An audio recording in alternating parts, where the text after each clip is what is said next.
घोड़े की टापों की गूंज, युद्ध के नगाड़ों की ध्वनि।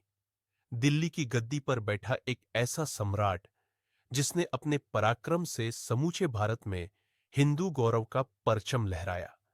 लेकिन इस महाकाव्य की कहानी सिर्फ युद्ध की नहीं, बल्कि प्रेम, छल और अंधेरे कारागार से निकलने की अद्भुत कथा भी है। राजस्थान की धरती पर जन्मे पृथ्वीराज चौहान, जिन्होंने बचपन से ही तलवार चलाना और युद्ध की कला सीखी। दिल्ली और अजमेर के शक्तिशाली शासक, जिन्होंने अपनी वीरता से पूरे उत्तर भारत को एक सूत्र में पिरो दिया। हम राजपूत हैं, हारना हमारी किस्मत में नहीं। कन्नौज की राजकुमारी संयोगिता, जिनकी सुंदरता और बुद्धिमानी की चर्चा दूर दूर तक थी। पृथ्वीराज और संयोगिता का प्रेम, जो राज दरबार की राजनीति के जाल में फंस गया। जयचंद का विश्वासघात, जब पिता ने ही बेटी का विवाह एक प्रतिमा से करने की घोषणा कर दी।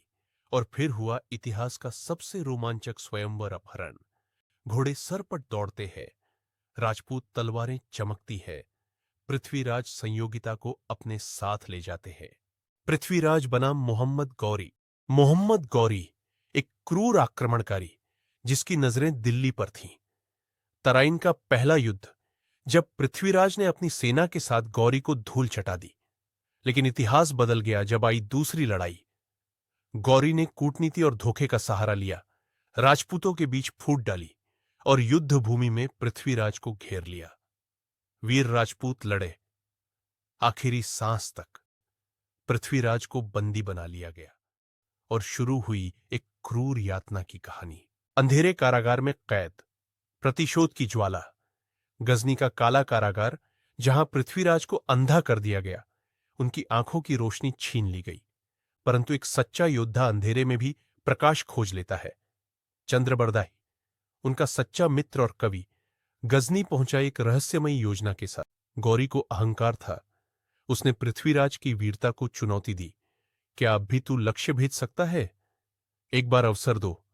अंतिम निशाना, गौरी का अंत। गौरी के दरबार में पृथ्वीराज को एक धनुष और बाण दिया गया। चंद्रबरदाई की कविता, 4 बांस 24 गज, अंगुल अष्ट प्रमाण। ताही ऊपर सुल्तान है, मत चूको चौहान। बिना देखे, बिना हिले, पृथ्वीराज ने अंतिम वार किया और गौरी वहीं ढेर हो गया। राजपूतों का वह वीर योद्धा भले ही बलिदान हो गया, लेकिन उसकी गाथा अमर हो गई। वीरता की कहानियां समय के साथ मिटती नहीं, बल्कि इतिहास में अमर हो जाती है। पृथ्वीराज चौहान का नाम हमेशा एक ऐसे सम्राट के रूप में लिया जाएगा, जिसने हार कर भी जीत दर्ज की।